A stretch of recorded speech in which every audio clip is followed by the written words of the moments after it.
Yet reports say that Mamata Banerjee will attend the swearing-in ceremony on Thursday. Politics truly is like snakes and ladders. As the game continues, we're counting down to the formation of a new government. We've rebranded this show. We're calling it India Watch now, and we plan to continue tracking the big events in India because in many ways, this story has only just begun.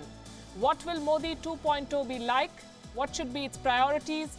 Who is shaping the new narrative? As always, we bring you verified reports and unbiased, clear, to-the-point analysis. I'm Palki Sharma Upadhyay. Let's begin with the highlights of the day. India's political scene is buzzing after the elections. Here's what happened today. Prime Minister-elect Narendra Modi met with former President Pranab Mukherjee. It was a courtesy call. And these are pictures from that meeting. The former president congratulated Mr. Modi on his win with sweets. The interaction lasted for about an hour, and after that, Modi tweeted, and I'm quoting from that tweet, "Meeting Pranab Da is always an enriching experience. His knowledge and insights are unparalleled. He is a statesman who has made an indelible contribution to our nation. Sought his blessings during our meeting today." Now, this is the interesting part. The former president replied in an hour. He said that it was a pleasure meeting the Prime Minister-elect. He wished him luck for his second term. He even quoted Modi's new mantra, Sabka Saath, Sabka Vikas, Sabka Vishwas. This is the message that Modi has been trying to push, a message of unity after a bitter election campaign. He has been meeting senior leaders ahead of his swearing-in ceremony on Thursday. A day after the results, he met BJP veterans LK Advani and Murli Manohar Joshi to seek their blessings. And on that day, BJP President Amit Shah had accompanied him. Now, a string of meetings is on in the Congress camp as well as Rahul Gandhi continues to sulk. The suspense continues on the party's top post. Will he remain president or will he quit? Reports say that he's very keen to step down, but party colleagues are persuading him to continue. For days now, senior Congress leaders have been trying to urge him to stay, but Rahul Gandhi has reportedly refused to even meet them. Today, he briefly met his sister, Priyanka Gandhi Vadra, another star campaigner who failed to make a dent. Subsequently, senior leaders like Sachin Pilot, Ashok Gehlot, K.C. Venugopal tried to meet Rahul Gandhi. They were all turned away. Party insiders have told Wion that another meeting of the Congress Working Committee will be called soon. The CWC is the highest decision-making body of the party, at least technically. In the last meeting, it had rejected Rahul Gandhi's resignation. This state of limbo is only damaging the Congress party more, especially after the humiliating defeat in the Lok Sabha election. In fact, senior party leaders are now facing the heat. Rajasthan Chief Minister, for one, Ashok Gehlot, is under a lot of pressure. One of his cabinet colleagues has reportedly quit. There is no official communication, but Lal Chand Kataria, the man in question, has gone incommunicado. At a time when his own government is in crisis, Mr. Gehlot is camping in Delhi. He's on a damage control mission, because Gehlot was one of the three senior leaders who was singled out by Rahul Gandhi during the last Congress Working Committee meeting over the weekend. The other two were P. Chidambaram and Kamal Nath, and they were accused of listen to this, putting their sons before the party, coming from Rahul Gandhi. That is rich. For Gehlot, this election result was a double whammy. The Congress was not able to win even a single seat out of the 25 in Rajasthan. His son Vaibhav Gehlot lost from Jodhpur. Another opposition leader suffered a major setback today. More than 50 members of the TMC defected to the BJP. 2 TMC MLAs and more than 50 councillors were in the national capital. They joined the BJP in the presence of senior party leaders. A CPIM MLA also joined the BJP, and this is a major blow to Mamata Banerjee. The BJP has been able to make big gains in her state. It won 18 seats. The BJP increased its vote share from almost 17% in 2014 to more than 40% this time. Mamata Banerjee is now on the back foot. 2021 assembly elections loom. This week, she has ordered a massive administrative reshuffle. And while all of this goes on, preparations are underway for Thursday. Come Thursday, Narendra Modi will be sworn in as India's Prime Minister for a second successive time. The President will administer the oath to Mr. Modi and his Council of Ministers. And in attendance will be important figures in India's neighborhood. The guest list includes the leaders of the BIMSTEC nations, the Kyrgyz Republic and Mauritius. Each of them is key to India leveraging its position in this region. BIMSTEC stands for the Bay of Bengal Initiative for Multi-Sectoral Technical and Economic Cooperation, but it means much more. The group comprises Bangladesh, Myanmar, Sri Lanka, Thailand, Nepal, Bhutan and India. Geographically speaking, it bridges South and Southeast Asia. Economically, it is home to a combined GDP of $2.7 trillion. For India, BIMSTEC's importance became evident in the aftermath of the Uri attack, when a number of BIMSTEC nations backed India's call for boycotting the SARC summit in Islamabad. Hosting the 2016 BRICS summit later that year, India held an outreach summit for BIMSTEC members. Its importance as an offset to the SARC had become evident. BIMSTEC is SARC minus Pakistan and Afghanistan. Islamabad's absence is a plus. It allows India to work without the distraction of Pakistan's persistent naysaying. Now, it's no secret that Beijing is sponsoring infrastructure development in almost all the BIMSTEC countries. So as a member of this bloc, India can pursue its neighborhood first policy, its Act East policy, without the spectre of China hanging overhead. The push for people-to-people contact and trade is key to this end. Likewise, the invitation to Mr. Modi's swearing-in ceremony to the Kyrgyz president is also significant. This country, the Kyrgyz president, in fact, is the current chair of the Shanghai Cooperation Organization, or the SCO. It's an important platform which also includes India, China, Russia, Uzbekistan, Kazakhstan, Tajikistan and Pakistan. The bloc allows India to push forward with its strategic policy objectives of connectivity and counter-terrorism. Inviting the Prime Minister of Mauritius is also important, as a person of Indian origin, Pravin Jugnauth, and his name carries weight in the Indian diaspora. A community that Mr. Modi has been careful to reach out to in his first term. He's cultivated this community, a trend that is likely to continue as India's overseas populations grow further in the years to come. So this is what the guest list will look like. Let's talk about the guests we have on the panel today. Gurjeet Singh, India's former ambassador to Germany, and someone who's also been India's ambassador to ASEAN, correct me if I'm wrong. Harshvi Pant, distinguished fellow and head of the ORF Strategic Affairs Studies Program. Good evening and thank you both for joining us here. Ambassador Singh, if I could begin with you, there's been much speculation on the list, and some reports mentioned Vladimir Putin and Donald Trump as invitees. Would you say that the focus on BIMSTEC is a wiser decision? I think it is an extremely wise and well thought out decision because, as you said earlier, it bridges the Act East policy with our neighborhood first policy and brings in a clutch of really friendly countries who don't have any controversy among them. So I think this was a very safe step, putting neighborhood first, putting our close friends in ASEAN like Myanmar and Thailand, with whom we have important projects together, and putting perhaps a new whiff of life into BIMSTEC like we did in 2016. So my compliments to the government on thinking this out. Right. Harshvi Pant, BIMSTEC has often been called a rebound relationship for India. When things don't work out in SARC, we turn to BIMSTEC. Do you think by inviting BIMSTEC leaders for the swearing-in ceremony, this government is trying to change that and putting the primary focus on this group now?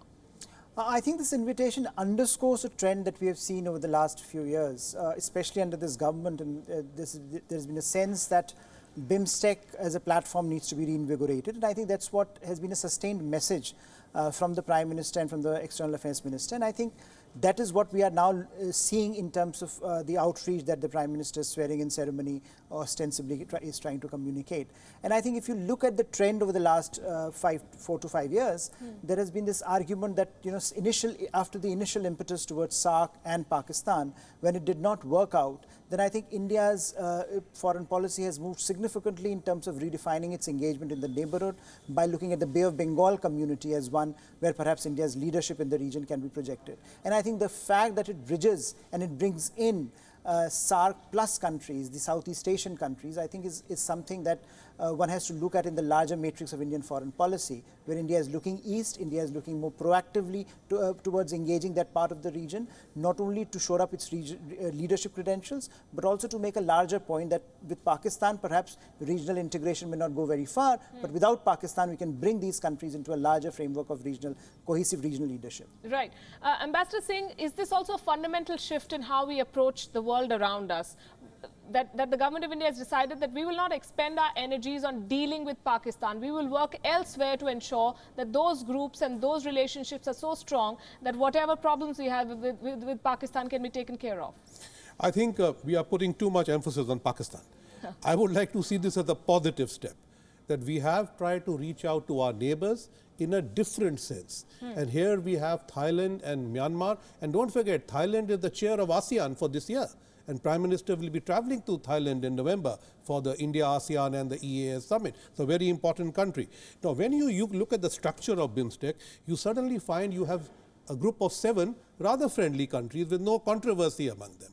Last time, it was in 2014 a step with great confidence where we brought in SARC and the Pakistan came along. But I think that Vishwas is not there this time, that we are going to get the kind of reaction we want. So I think it is simply, I don't think Pakistan is going to be left out of Indian foreign policy. It's just that Pakistan is left out of the inauguration. And it may not be the top priority, but BIMSTEC has been around for a while, 1997, more than 2 decades. So it's taken a while for the government of India to realize its full potential, to try to, because as we said, in 2016, after the Uri attacks, when India turned to BIMSTEC, that was perhaps the most visible engagement and the highest level of engagement that we saw. And from then on, this has continued. So is this another step in trying to isolate Pakistan again, the Pakistan word invariably comes up? I think it's an attempt to look at India's neighborhood differently. It's an attempt to look at India's regional leadership differently, because a lot of the time when you bring Pakistan into the conversation gets stuck. So we are not able to move forward in that conversation. Right. And I think now that we have taken this leap, and as you rightly point out, BIMSTEC has been there for the last few years, for the last 2 decades, in fact, and only now that we are witnessing a sort of rejuvenation of this platform, perhaps for the better, perhaps for a reimagination of India's neighborhood, which extends all the way to East and Southeast Asia, which I think is a larger point that Indian foreign policy should be making at this juncture when you want to expand your global footprint. So, all right, we'll not mention Pakistan. You said no controversy in the member countries, and yet there is China. And China has invested in all these countries, and India and China are vying for space, for turf in this region. Do you believe that BIMSTEC can achieve what SARC couldn't? Certainly, I think much more, because with them we don't have anybody holding up free trade negotiations, for instance. It's just that we have been going slow in a structured manner. But if you see India's individual relations with all the countries of BIMSTEC, they are far, far ahead of, let's say, what we have done with Pakistan, for instance, or what we're allowed to do. So I think bilaterally with all these countries, we have much going.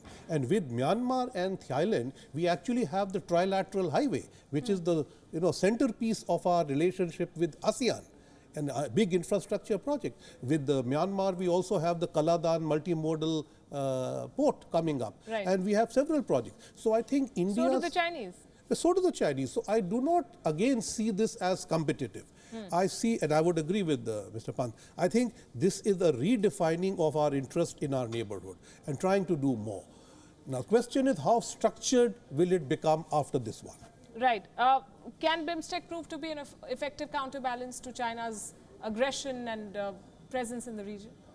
I think there is a lot of potential here, which, as we were discussing in the previous question, we have not been able to tap into. Now, with the energy that New Delhi seems to be putting into this enterprise, perhaps, there is a possibility that some of the issues that were pulling this enterprise behind might now become more feasible for us to overcome. But I think, China question is overrated in some ways, because this is a neighborhood that is brimming with opportunities, and opportunities not simply for China, but also for India. So as I think was pointed out, the kind of connectivity projects that India has envisaged for this region are not the possibilities that China has put into. So in some ways, there is an organic link that binds India to Myanmar and Thailand, and that is, the fact that Northeast connects India to these countries and all the way to Southeast Asia. That's a paradigm shift in the way we look at our eastern neighborhood. And if we can, even deliver half of what we are now, thinking about, I think that would be a great success, both in terms of our connecting to a part of the region with which we have had historical civilizational contacts, but also in terms of how we can match up to some of the aspirations that Chinese may or may not have in the region. We often talk about the civilizational contacts and people-to-people contact and the traditional relationship, but we've seen in country after country that when you spend top dollars, and when all these countries come on board, for instance, on a BRI project and things like that, then it's not black and white anymore. While India may be doing what it's doing and it's great, India is a little late to the party, would you say? Well, I don't think you're ever late to any party in international relations. I think here the issue is that in this Bay of Bengal community, there is a huge cultural comfort which we enjoy. And I think that is not so for China that much. China has a more economic comfort. And these countries today do not want to put all their eggs in the Chinese basket, politically, economically, metaphorically, in every way. So I think all of them look for a little more India in all their activity, and if India is stepping forward, they will all welcome it. I know there is BRI and there's China, but that is not stopping India. For instance, you can say in the last week, I have heard that there is an Indian port project coming up in Myanmar, Colombo. and now one with the Japanese in Colombo. So it's not that India is sitting back and doing nothing. We are organizing ourselves differently, trying to move in our own way forward, and all those people are actually quite comfortable. They would like more to happen, but India, they often say, China may do more, but India does better. So I think we need to build on that. Right. And I want to repeat the figures that we just mentioned. There's a lot of economic potential in this grouping. 7 countries, more than 1/5 of the world population, 22% of the world's population resides here. Combined GDP of close to $3 trillion and economic growth rates anywhere between 3.5% to 7.5%. Also vast natural resources. What kind of economic potential should India look at exploiting? I think one of the things that perhaps will be at the forefront of this engagement, and if you look at the last statement that came out of the BIMSTEC summit, maritime space, the blue economy was one of the areas which needs to be exploited. After all, it is the Bay of Bengal community we are talking about. And I think there some tentative steps were taken last time when the BIMSTEC summit took place. And I think that's an area where a strong push can be made, because if you reimagine the maritime space as one where you're looking at both traditional and non-traditional security issues, you also can look at people-to-people contacts in very different ways. You can look at issues like economic rejuvenation of fisheries, maritime ports, etc., in ways that I think would sort of redefine the economic architecture of the region. So you have countries like Thailand, Myanmar, Bangladesh, all of them can be integrated into something which, the sum of the whole would be very, very significant. Right. And I think that is something where enough efforts needs to be put in. And I think that's where the energies in the past, if the direction is there, what we had seen for the past few summits, that's where the direction seems to be moving at the moment. But I think the agenda is big, but agenda is ambitious. And I think it should be ambitious given that the baseline was so low. Yes. As we said, we started 2 decades back, and yet it's only now that we recognize the importance of BIMSTEC in how India reimagines itself in the neighborhood. Right, and not just the Bay of Bengal, the larger Indian Ocean region, the fact that the leader of Mauritius has been invited, it has to be more than just the Indian diaspora. The fact that Mauritius is also a key factor in India's strategic policy in this region. I agree. And I think you mentioned Indian Ocean, which is a good thing, because the Bay of Bengal community is actually firmly part of our Act East policy, the Indo-Pacific issues, and our Indian Ocean Connect. Now, if you look at the way India, Australia, and Indonesia revived IORA, which was a dormant organization, I would think that is the model. Small secretariat, led by the chairman, don't do too many summits, focus on ministerial and official level and practical work. I think that is the way BIMSTEC needs to go. We don't need to reinvent ASEAN. After all, we are not going to make so much headway on BIMSTEC, a free trade area, till we get RCEP sorted out. So I think we need to put a few things on the table, marshal the bilaterals that we have very strongly with this, and see what we can do better using those. We have 14 groups right now of BIMSTEC. Yes. I think that's far too much. Yes. We should not load BIMSTEC so much. I will go back to the IORA example. When India took the chair of IORA in 2012, we said small secretariat, ministerial led, not summit led, and let's get 3 countries or 4 countries to take leads in different places. But yes, India being the biggest country over here, I think we need to play a bigger role. Right. So let's take up, I think India chairs 4 groups. Let's see what we can do with them better ahead. Right, 14 groups of BIMSTEC. I can tell you, you've been a diplomat and you deal with diplomats and you know how these things work. But from the perspective of an outsider, we have way too many summits, way too many such groupings, and a lot of bureaucracy around it. But there is no clarity on what is done. So do you think that in the past few years and the years that will follow, we are going to see more evidence of not just look east but act east? I think so. I think a lot of developments have happened in the last few years in terms of how we have articulated and how we have operationalized our Act East policy. And And I think that's why the Prime Minister wanted to shift from look East to act East, because he thought that it looks more dynamic. If you say act East, you are forced to operationalize that. What I'm trying to ask is, it's not just a catchphrase. You're actually acting. If you look at the demand from the bottom up in the region, and how the expectations about India have risen, I think it's a significant indicator of how much the region wants from India, and I think also in some ways what India is capable of delivering on the ground. I think the ambassador was earlier mentioning that there is a difference between China and India. Yes, China delivers a lot, and China delivers some very good quality infrastructure, for example. But I think the difference is that China's demands are often top down. So I think here India has tried to be more participatory in its approach, and that has its benefits in some segments, not in all segments. But I think with the BIMSTEC in particular, unless India takes the lead and shows that it is able to deliver on certain key fronts, I'm afraid we'll go back to a situation where we had BIMSTEC for the last 2 decades and no one had heard about it. But now that we have political push from New Delhi, I think there is more hope about BIMSTEC's ability to deliver. Right. You use the word participatory. Yes. As we come to final comments, I also want to ask you, do you believe that over the past few years, India's image has also changed from trying to play big brother to trying to be a part of an effort, a joint effort or a partnership? I think very much so. But you know, frankly, people want you as a partner provided you have the strength of a big brother.